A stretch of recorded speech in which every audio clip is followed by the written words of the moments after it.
Hoy desmontamos 5 falsos mitos sobre las bicis de asistencia eléctrica.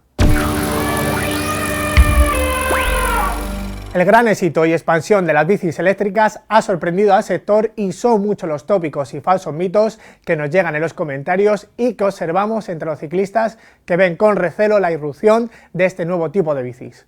Vamos a analizar en este vídeo los 5 más extendidos. El primer falso mito es que compiten con las bicis convencionales. Es un enfrentamiento ficticio entre ambos tipos de bici y lejos de esto son una alternativa que enriquece y amplía sus posibilidades.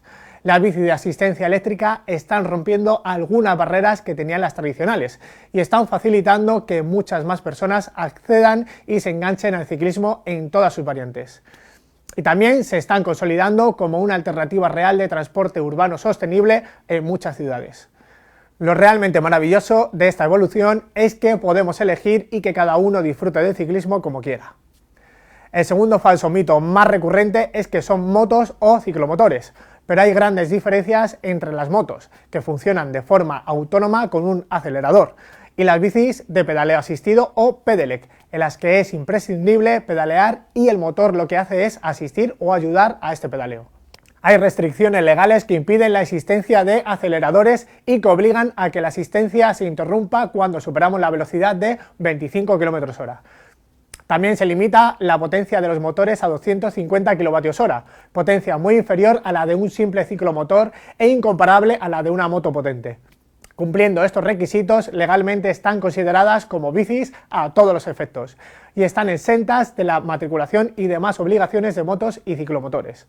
Y si entramos en el análisis medioambiental, la contaminación que generan las e-bike es muchísimo menor que cualquier moto.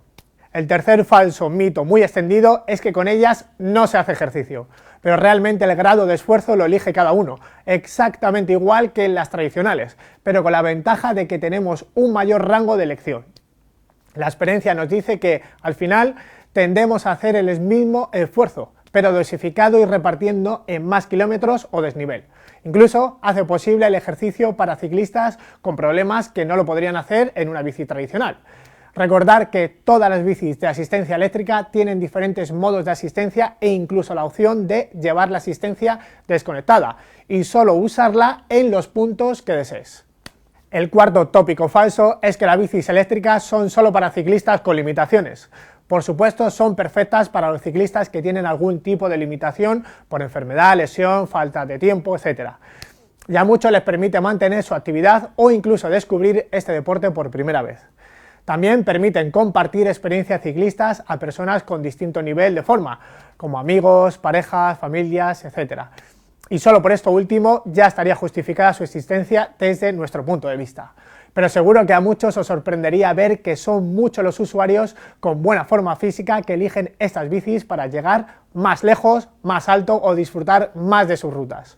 Muchos incluso compaginan ambos tipos de bici y tienen bici convencional y bici eléctrica, eligiendo una u otra según los objetivos de cada salida.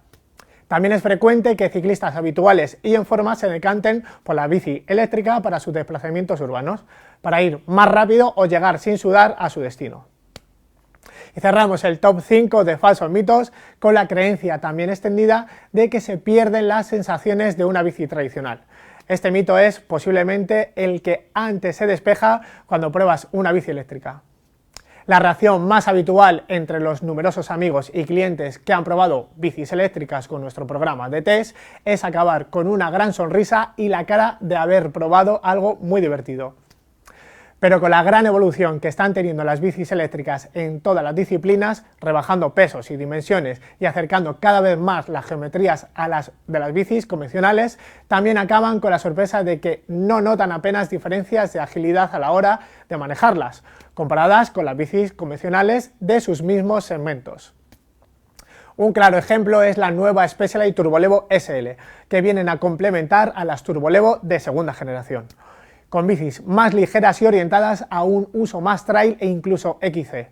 El trabajo de la marca americana ha sido espectacular y da un paso más hacia bicis eléctricas que se comportan como las bicis convencionales y cubren todo tipo de necesidades. Aunque hablaremos largo y tendido sobre este nuevo modelo en un próximo vídeo. Las podéis ir descubriendo en este enlace. Esperamos que el vídeo haya contribuido a conocer un poco más sobre las bicis eléctricas, pero sobre todo a que las consideréis como algo que viene a sumar y no a restar ni a competir. A sumar ciclistas, a sumar aire limpio en nuestras ciudades, a sumar diversión, a sumar nuevas formas de entender y disfrutar el ciclismo. Si os ha gustado el vídeo, os agradecemos el me gusta y que os suscribáis a nuestro canal. Y para despedirnos, lo hacemos como siempre con humor. Dice, maestro, ¿por qué no mejoro en mi Kung Fu? Dice, vamos a ver, ¿has visto el atardecer desde la montaña? Dice, sí, maestro. ¿Has visto las olas romper contra las rocas? Sí, maestro. ¿Has visto la luna reflejarse en el lago? Sí, maestro. Pues ves, te pasas todo el día haciendo el tonto en vez de practicar. Hasta el próximo vídeo.